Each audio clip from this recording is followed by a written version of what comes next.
Hey all.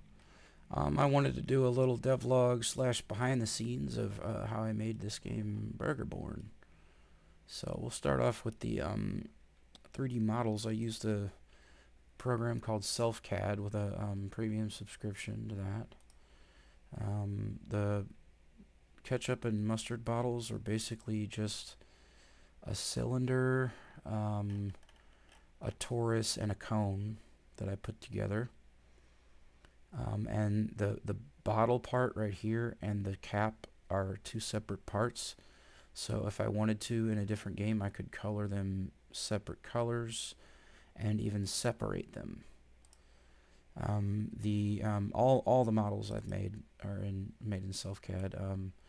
This guy here is actually a human model that I use in all my games so far. I just recolor him and add stuff to him for each game. So like for this game, for example, I added the burger head to him, and that was the burger itself was made in SelfCAD, but the eyeballs were just spheres added to the mesh in Unity. And as far as the shader, I use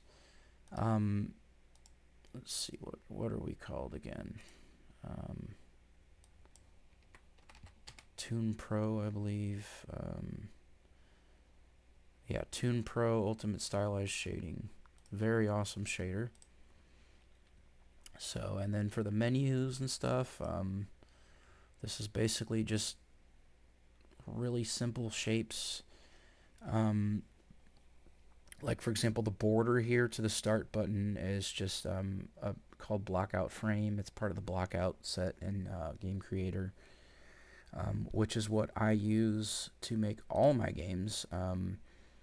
It's a very robust and very versatile scripting system, visual scripting system. So rather than writing in C Sharp, we have these things called triggers, actions, and conditions. And you can just basically add them to a game object like components.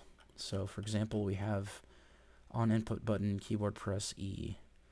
And then you can add any instructions from these lists of things to do for the interaction. But so I just have player do interact. So on E, you interact with things, and then that requires that just sends a signal, and then for any object that looks for the signal, we have a trigger on interact. And then I'm also using a third-party game creator module called Logic Block. In this game, this is the only block I've used, and it was just picking up items. And we have local name variables calling to all of these sound effect and add item and such. And then so the modules that I'm using for Game Creator, I'm not using them all. I'm using, let's see, I'm using inventory, shooter. I installed behavior but didn't use it in the project. Dialogue but didn't use it in the project. Quest barely used it. Melee and stats. Melee I didn't use at all. Stats I did use. Inventory is used heavily in the project, and then Game Creator 2 Core. That's the main meat and potatoes of this particular game. Let's see. So as far as the hierarchy, I know it looks like there's not a lot going on here, but when we open up any of these, like we were just looking at the controls, there's all that in there. And then we've got this, we've got that, we got this, and when we expand these conditions, there's stuff in there. And then this merchant thing here, this calls to a UI that I handmade. And it's just pretty much bare bones, but these little grid layout groups will hold the cells where the items are held. And then, let's see.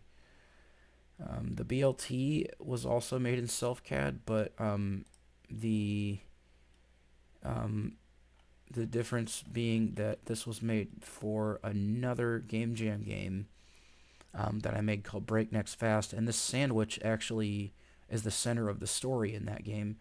And I like to add stuff from my other games as Easter eggs in games that I make after those games. So that BLT is in 3 of my games.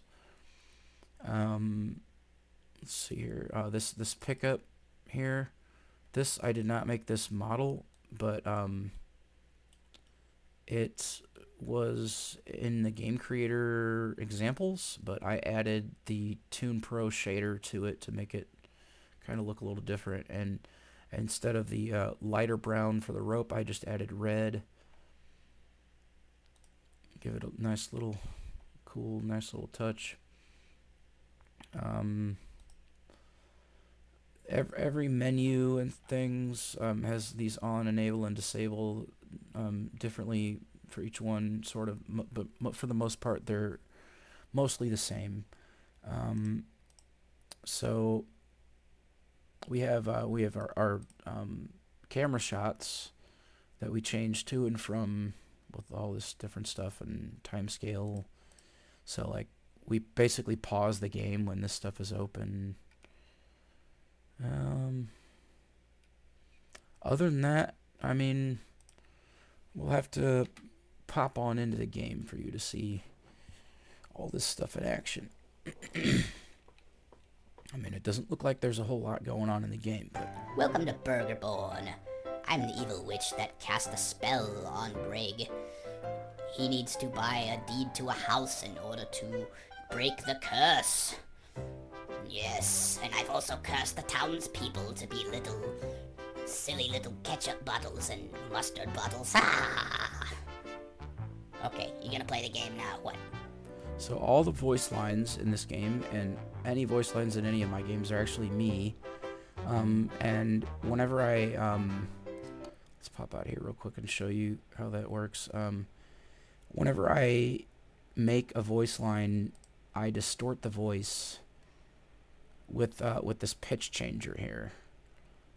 So the witch is just 1.2, but Greg himself, when he's the Burger Man, not when he's human, he'll turn human after you beat the game, but when he's in the Burger Man form, he's 0.8, which is also the same pitch that I used for the orcs in Orc Farm.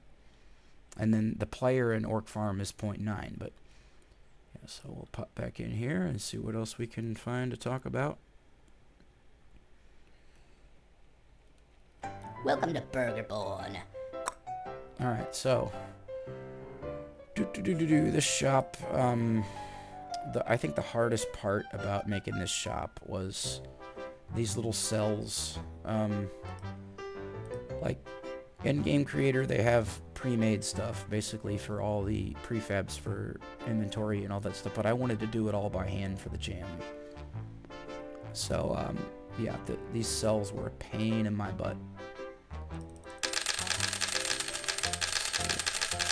Oh yeah, and getting this is something that I do need to work on. If I need to fix these cooldown things should be invisible until they need to cool down. So I have to figure that out. Yeah. So what else was I talking about? Oh, okay, here we go. These trees, they're actually from a pack on fab.com, I believe is the name of the website. It's linked to Unreal, but these are also compatible with Unity. And I'll again, with everything else in this game, I threw the Toon shader on it, which gave it a nice, unique look. The reason the leaves don't have an outline like everything else is because the way their shapes are, their polygons are really weird and complex. So it made it look really bizarre with the outline, so I just took that off. Oh, okay. So yeah, if I've got I this hold down set up the to where right the mouse first time you button, click the right mouse it'll button, make he figures out that you can characters go hold down the further. mouse button. Oh, And Alright. yeah, this game is extremely goofy, and a friend of mine on the Game Creator Discord pointed out that basically all my games are just acid trips. I have a uniquely odd personality, and it comes across in my video games. I don't know why all these guys are bunching together like this. What if I throw a burger? Throw a couple burgers. Yeah, scatter them out. Let's see. Yeah, there you go, buddies. Yeah, and to separate sound effects so they don't play at the same time. It wasn't that hard to do, but it was a lot of work at the same time. Like, it wasn't complicated, but it took me a while because you need conditions for every sound Burgers, effect, get your burgers. so that he's not talking over himself, and he literally he's not like using two voices at the same time. You know, it's kind of annoying whenever that happens. So All out of burgers. I had to make sure that, like, that burger, get your burger, and all out of burgers that he just said there, that they don't happen at the same time. We don't want that to happen, obviously. And then I've got two colliders on these guys here. One of them's a trigger, and it's a little larger than the other one, which is just a basic collider. So that way we can trigger this event that we're getting bitten and not go through them, which is what was happening earlier in the build, you know, before, like in the first build, you know what I mean. But I mean, basically this is it. This is the whole game, and let's see what happens when we beat the game. Yeah, I did it. I did it. Who's the man? We won. Alright. Curse you, Greg! I'll get you next time! I swear I will. Yeah, I'm pretty proud of the witch voice. Turned out great. Curse you, Greg! Freaking love it. Alright, guys. That'll do it for now.